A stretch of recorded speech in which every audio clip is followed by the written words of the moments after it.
सीधा चलते हैं, हमारे वरिष्ठ सहयोगी मनीष कुमार इस वक्त हमारे साथ मौजूद हैं। बालासोर वो पहुंचे हैं। मनीष, क्या कुछ आप बता सकते हैं? आप वहां पर मौके पर मौजूद हैं।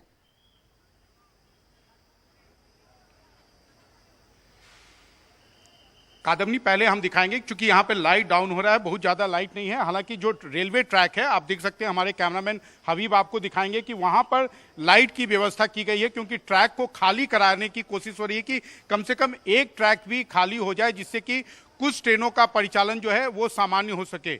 आपको मालूम है कुछ देर पहले यहाँ पर प्रधानमंत्री नरेंद्र मोदी आए थे और उसके बाद जो रेलवे के अधिकारी या रेलवे मंत्री ने उनको जो ब्रीफिंग दी, उसके बाद उन्होंने जो बयान दिया है, उससे तो यही लगता है कि ये जो दुर्घटना हुई है ये मानवीय भूल या आप कह सकते हैं कि रेलवे की तकनीकी खामियों के कारण हुई है। हालांकि कल से विधिवत रूप से इसकी जांच शुरू होगी, लेकिन अभी तक जो लोग भी घटनास्थल पर हैं प्रथम दृष्टया यही बता रहे हैं कि जिस प्रकार से कोरामंडल एक्सप्रेस और गुड्स ट्रेन का हेड ऑन कॉलिजन हुआ है, उससे तो यही लगता है कि सिग्नलिंग का कहीं ना कहीं एक कोऑर्डिनेशन का अभाव था। सिग्नलिंग के पार्ट पे एक बड़ा लैप्स हुआ है, जिसके कारण इतनी बड़ी दुर्घटना हुई है। भारतीय रेल के इतिहास में आज तक कभी भी 3 ट्रेनों का कोलिजन जो है, 3 ट्रेनों के टकराना, ये आज तक कभी ना हुआ था, ना कभी सुना गया था, ना कभी किसी ने इसकी ऐसी कोई कल्पना की थी।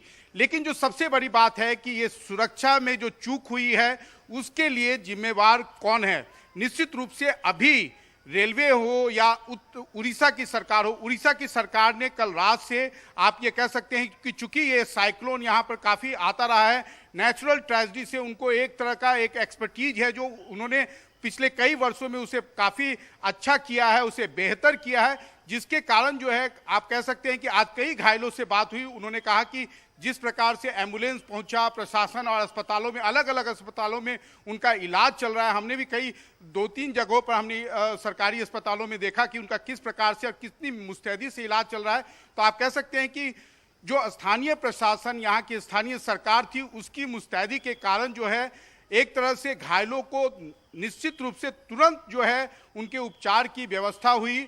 और यहाँ एक आप कह सकते हैं कि जिस प्रकार से रेलवे ने भी अपना रीइंफोर्समेंट भेजा, ये भी मैं आपको कह सकता हूँ कि हाल के वर्षों में ये एक तरह का पूरा जो ऑपरेशन हुआ है अनप्रेसिडेंटेड है।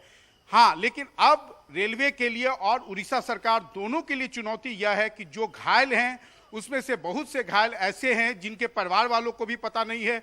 वो परिवार वालों तक पहुंचने की कोशिश कर रहे हैं कि उनके परिवार वाले यहाँ आ जाएं, या जो गंभीर रूप से घायल हैं कि उनके इलाज के लिए उनको जल्द से जल्द बेहतर अस्पतालों में कैसे वो पहुंचाया जाए। हालांकि एम्स भुवनेश्वर के डॉक्टरों को यहाँ पर लाया गया है, उनको यहाँ पर तैनात किया गया है कि जिस तरीके से जिससे कि जिसको भी जिस स्टैंडर्ड का या जितना भी SOS हो या लोग जो ICU में हैं कि उनको स्थानीय स्तर पर ही जो है इलाज की व्यवस्था हो जाए।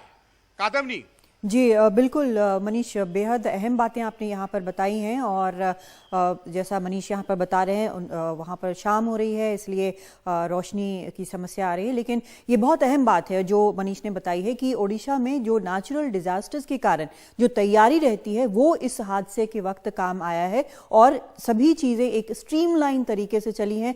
लोगों को अस्पताल ले जाया गया है, ब्लड डोनर्स आ गए हैं और इलाज जो है वो फौरन दिया जा रहा है। लेकिन चुनौतियां अभी और भी हैं, बाकी सबने साथ मिलकर यहां पर इस चुनौती का सामना किया है। लेकिन रेलवे जो है वो भले ही अभी सारी कोशिशें घायलों की तरफ उसकी मुड़ी हों, लेकिन ये सवाल बार बार उठेगा कि आखिर 2023 में जब तकनीक इतना बढ़ चुका है तो फिर इस तरह का हादसा कैसे होता है जहां पर करीब 300 लोगों की इस तरह दर्दनाक तरीके से मौत हो जाती है।